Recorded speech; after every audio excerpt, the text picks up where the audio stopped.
Hello guys, तो कैसे हैं आप सभी। तो आज की कहानी शुरू करने से पहले अगर आप मेरे चैनल पर न्यू हैं तो प्लीज़ उसे सब्सक्राइब ज़रूर कीजिएगा। तो आज की कहानी शुरू करते हैं। सासू माँ, मुझे भी काजू की बर्फ़ी खानी है। सोनल अपने पति के लिए नाश्ता बना रही थी। इतने में अभय ने उसे आवाज़ दी, सोनल मेरी वाइट शर्ट नहीं मिल रही है। अरे पति देव, वही अलमारी में रखी है और रेडी होकर जल्दी आओ, नाश्ता तैयार है।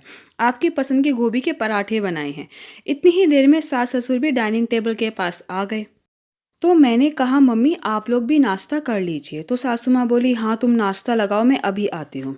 और वह अलमारी से बर्फ़ी का डब्बा निकाल कर लाती हैं और एक प्लेट में थोड़ी सी बर्फ़ी रखकर डिब्बा वापस अलमारी में रख देती हैं। मेरी सासू माँ को खाने पीने का सामान भी ताले के अंदर रखने की आदत थी। कल वह बर्फ़ी का डिब्बा मेरे बड़े भैया नई गाड़ी लाने की खुशी में देके गए थे। हमारे घर से हर बार काजू की बर्फ़ी का डिब्बा ही आता था क्योंकि मुझे काजू की बर्फ़ी पसंद है। पर सासू माँ हर बार कोई भी मिठाई आती तो वह उसे अलमारी में रख दिया करती हैं। और अब नाश्ते में खाने के लिए थोड़ी सी मिठाई लाई थी। इतने में सबका नाश्ता बनाने लगी और जब सब नाश्ता कर कर उठ गए तो मैं भी अपनी प्लेट लगाकर डाइनिंग टेबल पर बैठकर खाना खाने लगी। तब मैंने देखा कि प्लेट में एक भी बर्फ़ी नहीं बची थी।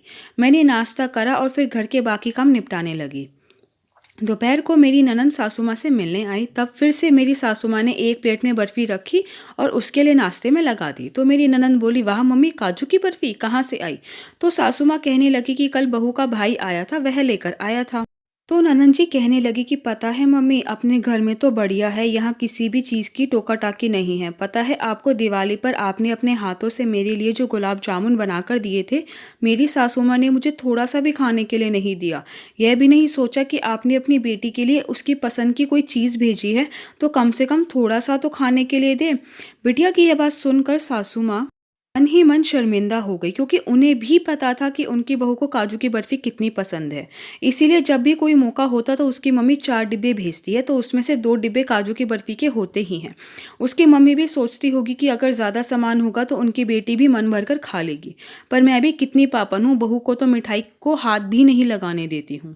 इतनी देर में मैंने खाना लगा दिया था। जब सासू माँ और ननंद जी ने खाना खा लिया तो मैंने अपने लिए भी प्लेट लगा ली। जैसे ही मैं खाना खाने लगी, सासू माँ प्लेट भरकर बर्फ़ी की लाई और बोली, ले बहू ये बर्फ़ी खा ले, तुझे पसंद है ना, और मुझे माफ़ कर दे। आगे से ऐसा कभी नहीं होगा कि पूरा परिवार खाए और मेरी बहू रह जाए।